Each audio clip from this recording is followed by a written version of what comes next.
Good morning, students.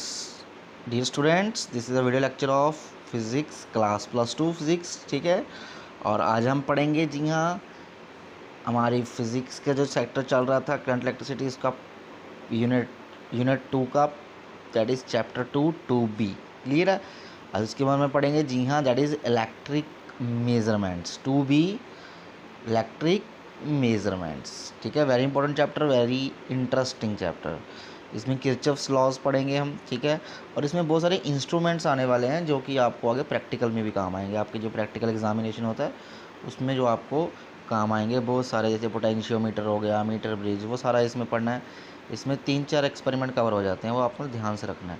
तो सबसे पहले अब बात कर लेते हैं जो सिंपल सर्किट्स होते हैं, जैसे इलेक्ट्रिकल सर्किट, उसमें ओम्स लॉ लगाना बहुत मुश्किल होता है।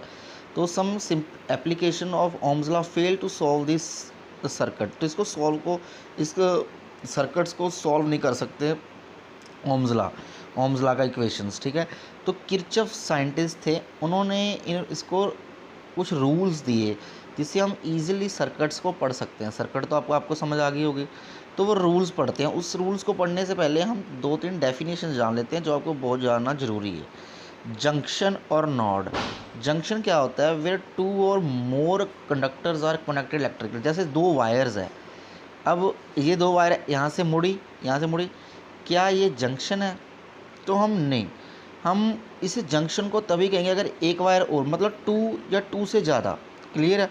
2 और मोर, 2 और मोर, यहाँ पर 2 है होगी वायर, या अगर यहाँ पर 3 होगी। क्लियर है। तो मोस्टली आपको जो जंक्शन मिलेगा, जहाँ पर भी अगर ऐसे कोई भी आपको वायर जाती दिखेगी, तो ये जो पॉइंट है, यहाँ से 3 वायर्स निकल रही हैं 3 डायरेक्शन में ऐसे, तो इसको कहेंगे हम जंक्शन। तो जंक्शन क्या है? वेयर 2 और मोर कंडक्टर्स आर कनेक्टेड इलेक्ट्रिकली, और वो इलेक्ट्रिकली कनेक्टेड हो। लूप क्या है? अगर लूप का मतलब क्या है, जैसे ये कोई सर्किट है, क्लियर है, एक सर्किट ऐसे है, मैं इसको नाम देता हूँ ABCDEF। तो मैं कहूँगा लूप AEFBA, AE यहाँ से चला, AEF तक गया, फिर B तक गया, फिर दोबारा A पे आ गया, तो एक पूरा सर्किट कंप्लीट हो गया।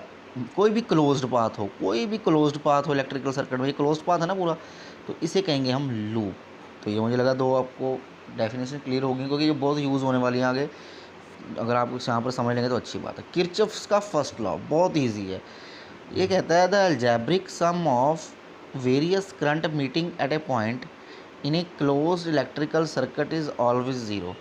कहता है अगर किसी एक पॉइंट पे करंट आ रहे हैं और करंट जा रहे हैं, तो दोनों का सम जो है वो ज़ीरो होगा। Various current meeting at A junction, जो यहाँ पर मीट कर रहे हैं, जैसे देखें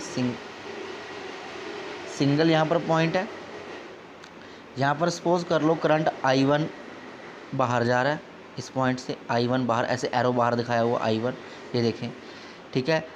उसके बाद I2 जो है ये रहा I2, वेट, हाँ ये रहा I2, ये I2 अंदर की ओर आ रहा है, ओ पॉइंट के। I3 बाहर जा रहा है, I4 इनसाइड आ रहा है, I5 इनसाइड आ रहा है। क्लियर है। तो अब इसमें साइन कन्वेंशन क्या रखने, इसमें इसको सॉल्व करने का तरीका क्या है? साइन कन्वेंशन, जंक्शन थ्योरम ये है, जो current flowing towards the junction, जो जंक्शन के, इसे जंक्शन कहेंगे ना। ओ क्या है? हमारा जंक्शन है, जंक्शन पता ना, जहाँ पर एक या एक से ज़्यादा जो क्या कनेक्शन हो, करंट जो कि करंट जो है पास हो रहा हो या निकल रहा हो, तो ये जंक्शन है ओ हमारा। अगर जंक्शन पे करंट आ रहा है तो उसे पॉजिटिव लेंगे, टेकन एज पॉजिटिव, और जंक्शन से जो अवे जा रहा है, दूर जा रहा है, उसे कहेंगे नेगेटिव। क्लियर है। तो अब हमें पता है जितना, अगर ये कोई वायर है ऐसे, अगर यहाँ से करंट 7 आ रहा है और यहाँ से 5 निकल रहा है, तो इसमें से कितना होगा? इसमें से होगा 2 एम्पियर। क्यों 2 एम्पियर होगा? क्योंकि जो करंट है वो स्केलर प्रॉपर्टी है। अगर इधर 5 गया तो 2 वापस तो नहीं जा सकता ना, 2 को इधर से निकलना पड़ेगा, जगह इस जगह पर बनी है तो, ठीक है ना, ये वायर लगी हुई, तो इसी कारण ये करंट जो है डिस्ट्रीब्यूट हो जाता है। तो इस कारण इन्होंने रूल दिया कि जो करंट आ रहा है towards the junction it is positive, तो जा रहा है वो नेगेटिव। तो हमने 5 कंडक्टर्स ले लिए, लिखा हुआ उन्होंने I1 I2 I3 I5 पर मीटिंग कर रहे हैं, ठीक है। तो अप्लाइंग किरचॉफ लॉ अप्लाई करेंगे, किरचॉफ लॉ अप्लाई करेंगे, इसका मतलब कैसे होगा, मतलब -I1 जो कि ये बाहर जा रहा है, प्लस अलजेब्रिक सम तो सबका सम होना चाहिए, चाहे वो माइनस है चाहे वो प्लस है।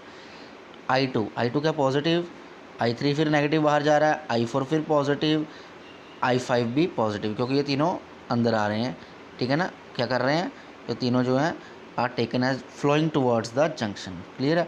तो जो हम सम करेंगे जो सबका किसके इक्वल आना चाहिए, जीरो के, वही बताया ना। The current meeting at A junction in a close electrical circuit is always zero, इनका सबका अलजेब्रिक सम क्या होता है, जीरो होता है। तो हम इसको सॉल्व कर सकते हैं, इसका मतलब I1 भी इधर चला गया और I3 यहाँ पर देखो ना, I1 और I3 को हम उधर साइड ले जाएंगे इक्वल टू जीरो के, तो क्या आ जाएगा, I2 plus I3 plus I4 is equal to I1 plus I3, मतलब जितना करंट आ रहा है उतना ही बाहर जा रहा है, इसका मतलब दैट इज़ करेक्ट। मतलब जितना I1 और I1 और जितना I4 I5 और I2 से करंट जंक्शन में आ रहा है उतना ही करंट डिस्ट्रीब्यूट होकर I1 और I3 से बाहर निकल रहा है। So this is Kirchhoff's first rule, very important rule. इससे हम आगे बहुत सारे इक्विपमेंट व्हीटस्टोन भी सॉल्व करने वाले हैं, क्लियर है। तो ये को ध्यान रखना है, ये देखे ना, ये भी मैंने बताया आपको, ये देखो, ठीक है। तो इसको इसमें प्रूफ की ज़रूरत नहीं है वैसे इसमें, क्योंकि ये रूल है वो लॉ ऑफ कंजर्वेशन को चार्जेस के, ये भी क्वेश्चन पूछा जाता है भी जो किरचॉफ्स का फर्स्ट रूल है वो किसके ऊपर बेस्ड है, तो लॉ ऑफ कंजर्वेशन। कंजर्वेशन मतलब कि कोई भी चीज़ डिस्ट्रॉय नहीं होती, जितनी आ रही है उतनी ही बाहर जा रही है, कंजर्व कर रही है, ख़त्म नहीं हो रही है, ठीक है। Neither be created nor be destroy, जितना आ रहा है उतना जा रहा है। तो ये आपको क्वेश्चन MCQ में पूछे जा सकते हैं, क्लियर है। तो आगे है थोड़ा नोट करने की बात है, Kirchhoff's law apply when we consider any point on a current carrying conductor then current entering a point is always equal to, ये बताया मैंने। हम वहीं अप्लाई कर सकते हैं जहाँ पर कितना करंट अंदर आ रहा है उतना करंट ही बाहर जा रहा है। When motion of charge takes place across a junction momentum of charge is not conserved, अगर जब हम जंक्शन के अक्रॉस की बात करें मोमेंटम वहाँ पे कुछ ना कुछ स्लो हो जाता है, वहाँ पर चार्ज कंजर्व नहीं होता, क्योंकि वहाँ पर चार्ज अकमुलेट इकट्ठे हो जाते हैं वो सरफेस ऑफ वायर पर, तो वहाँ पर इलेक्ट्रिक फील्ड बन जाती है, वहाँ पर वेरिएशन आ जाता है, क्लियर है। तो हम इसको मान के चलते हैं कि वहाँ पर कोई कंजर्व नहीं हो रहा है, कोई चार्ज अकमुलेट नहीं हो रहे। ये नोट हमने, या मतलब आप कह सकते हैं ये हम बातें अजम्पशंस लेके चलते हैं, अज्यूम करके चलते हैं, ये आपको ध्यान रखना है, क्वेश्चन बनते हैं। Kirchhoff second law, very easy law, same इसमें ये है, कोई भी अगर क्लोज लूप है, क्लोज नेटवर्क है, तो जो उस क्लोज लूप की बात कर रहा है, इसमें जंक्शन नहीं है, अब जंक्शन भी होंगे बट इसमें सिंपल लूप की बात कर रहा है। कोई भी लूप में जो सभी पोटेंशियल है, जितने भी पोटेंशियल हैं, यहाँ पर पोटेंशियोमीटर जहाँ पर बैटरीज लगी हैं बीच में, वो सारा पोटेंशियल जो है algebraic sum is zero, clear है।